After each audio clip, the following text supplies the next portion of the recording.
5 reasons ransomware will be around for a long time. Hi everyone, Leo Notenboom here for askleo.com. There was a recent ZDNet article, Ransomware, 5 reasons why your biggest security headache refuses to go away. It's an article that's targeted at businesses, small, medium, and large, and discusses basically from the IT manager's perspective, the kinds of things that they're having to deal with and why they're going to have to keep dealing with it for some time to come. But I thought the reasons were actually pretty generic and applied equally to the average consumer and actually extended beyond just ransomware. So let me run down the list that ZDNet provided and give you my thoughts. Nobody thinks they'll be the next victim. This actually reminds me of how most teenagers live their lives. They don't think it'll happen to me. They think they're indestructible, immortal even. The same is actually somewhat true for average computer users. While they often live in fear of malware, it's not uncommon for them to also believe that, well, it's not going to happen to me. Until, of course, it does. Unfortunately, that it's not going to happen to me attitude is one of those scenarios that breeds overconfidence. And while they might have the correct tools in place, security software, firewalls, etc., it's also something that breeds, I'll just call it, an overconfidence in what you're doing day to day. In other words, it sidesteps the skepticism that I believe most people really need to focus on when interacting with the internet. You let your guard down because you don't think it'll happen to you. Security basics are ignored. This is one that I think surprises a lot of people. It's an issue that I know I harp on a lot when it comes to consumer level computers, but it's something that actually is responsible for a lot of the larger breaches that you hear about. The scenario works like this.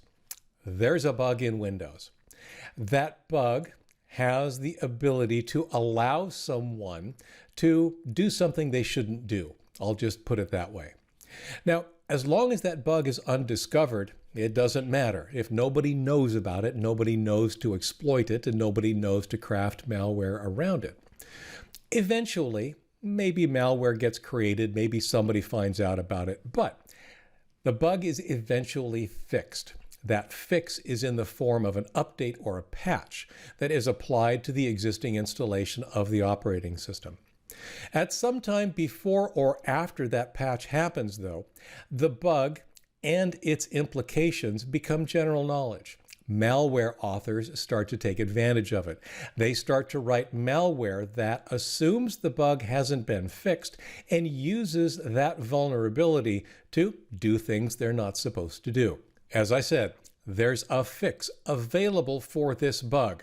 Simply updating your machine using this available fix would prevent the malware from being able to do its job.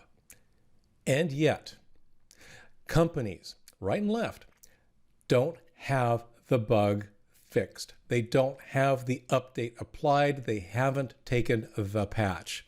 And as a result, they get compromised. If you take a look at many of the big breach news stories that happen fairly regularly, if you actually trace it down, if they actually explain exactly what happened and how the breach was allowed to happen, half the time, I'll say, it's because some piece of software hadn't been kept up to date. Keep your software up to date. If big companies can fall for it, so can you. Keep your system up to date. That includes taking all of Windows updates. It includes keeping your applications and all the other software on your machine as up to date as possible. Staff aren't taking security seriously. In the business world, it's the IT department's frustration, right? The person who's actually trying to get their work done at the front desk doesn't really care about security. They have a job to do. And yet, IT has a job to do as well, and that job is to keep everybody secure, and they can't do that without everybody's participation, including the person at the front desk. The same is true in the home. You, as the keeper of the internet or the maintainer of the equipment or just the person who's responsible for your technology, has to take care of and keeping everybody in your home safe. It does require their participation, and yet it doesn't happen. People that don't understand all the nuances often don't quite get why something might be as important as it is, or they find the steps to maintain proper security so much of an inconvenience or just something that gets in the way of them doing whatever it is they want to do. That's unfortunate because that too leads to compromise and malware arriving on not just that person's machine, but potentially the other machines on your local network. Catching ransomware gangs is far too hard. This applies to small business and individuals equally. The folks that are behind ransomware, they are very difficult to track down. And even if we do track them down, the problem is that they're typically overseas, quite often in countries that, to put it bluntly, either don't care or don't have the resources to truly enforce something that's happening outside of their country. They've got enough of their own problems to deal with. The fact that there might be ransomware purveyors within their borders, that's affecting someone else. Naturally, not all countries take that position, but the fact remains that it is difficult when the people who are causing the problem are overseas or over some international border. That makes finding them difficult. It makes enforcing any judgment difficult. The fact is, ransomware gangs are going to be around for a while simply because they know this, and they know to hide in places where being found is difficult, if not impossible. Too many individuals pay the ransom. It's really unfortunate, but the bottom line is paying the ransom only encourages more ransomware. Ransomware only exists because it works, and it works because people will pay the ransom. Don't pay the ransom.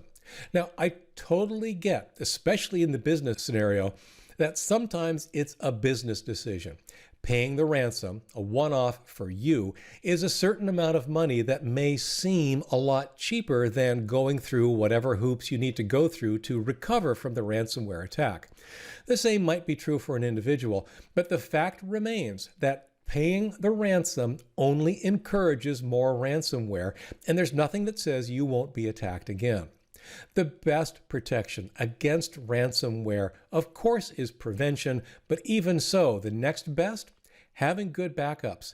And especially with the proliferation of ransomware that's now starting to try and attack attached backups, making sure you've got some of your backups not attached to your machine.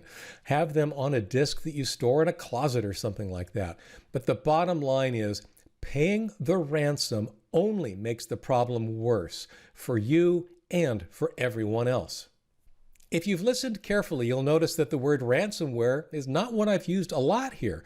We talked about ransomware gangs, but those could just as easily be malware gangs. The only thing that's really ransomware specific about any of this is this concept of paying the ransom. Everything else we've talked about really applies to malware, and that's for good reason. Ransomware is just malware. The things you do to keep yourself safe from malware are the exact same things that keep you safe from ransomware. Ransomware is particularly destructive, particularly costly, but it should be a particularly important reminder of just how critical it is you take all the steps you're supposed to take to keep yourself and those you're responsible for safe online. Stay safe, back up, and use common sense.